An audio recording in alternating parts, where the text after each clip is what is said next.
অনেকদিন পর অ্যাকশন নির্ভর বাণিজ্যিক সিনেমা অভিনয় করেছেন টলিউড অভিনেতা দেব। এই সিনেমায় দেবের পাশাপাশি মুখ্য চরিত্রে অভিনয় করেছেন যিশু সেনগুপ্ত। মুক্তির প্রথম দিনে ইতিহাস গড়েছেন খাদান সিনেমা। ভারতের দক্ষিণ রাজ্যগুলোতে গভীর রাতেও সিনেমার প্রথম শো রাখার ট্রেন্ড ছিল।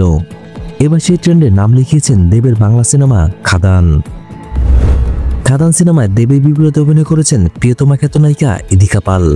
তিনি সিনেমা মুক্তির আগে বলেছিলেন, স্ক্রিপ্ট দেখার পর একেবারে এক্সাইটেড হয়ে গিয়েছিলাম, আর মনে হয়েছিল দর্শকরা যখন দেখবেন তারাও এক্সাইটেড হবে।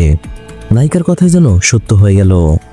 ভারতীয় গণমাধ্যমের তথ্য অনুযায়ী মুক্তির প্রথম দিনে চমক দেখিয়েছেন দেবের খাদান সিনেমা। এই সিনেমার প্রথম শো এর আয়োজন করা হয়েছিল বৃহস্পতিবার রাত 2টায়। অগ্রিম টিকিট বিক্রিতে নাকি হাউসফুল হয়েছে সিনেমা হল। এই নজির করতে সাহায্য করেছেন ভারতের উত্তর দিনাজপুরের রায়গঞ্জের একটি সিনেমা হল। 20 ডিসেম্বর সন্ধ্যায় দেব খাদান সিনেমার একটি পোস্টার সামাজিক যোগাযোগ মাধ্যমে পোস্ট করে জানান, প্রথম দিনে 100টির বেশি শো হাউসফুল হয়েছে। এটা রেকর্ড ব্রেকিং। ধন্যবাদ এই দুর্দান্ত সাড়া দেওয়ার জন্য। 6 কোটি বাজেটে তৈরি করা হয়েছে খাদান সিনেমা। চলতি বছরের মার্চে শুরু হয় খাদান সিনেমার শুটিং, নভেম্বরে শেষ হয়। ডিসেম্বরের 20 তারিখে মুক্তি পাওয়ার পর থেকেই দর্শক চাহিদা রয়েছে এই সিনেমাটি। একটি ভিডিও বার্তায় দেব জানিয়েছেন, 6 কোটি বাজেটের সিনেমা সফল হলে পরবর্তীতে 10 কোটি টাকা বাজেটের বাংলা সিনেমার বানানোর সাহস পাবো, আর এই সাফল্যের পুরো কৃতিত্ব আপনাদের সকলের।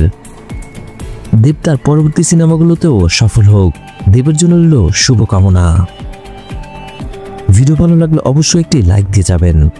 পরবর্তী ভিডিওগুলোর জন্য অবশ্যই চ্যানেলটি সাবস্ক্রাইব করে রাখবেন।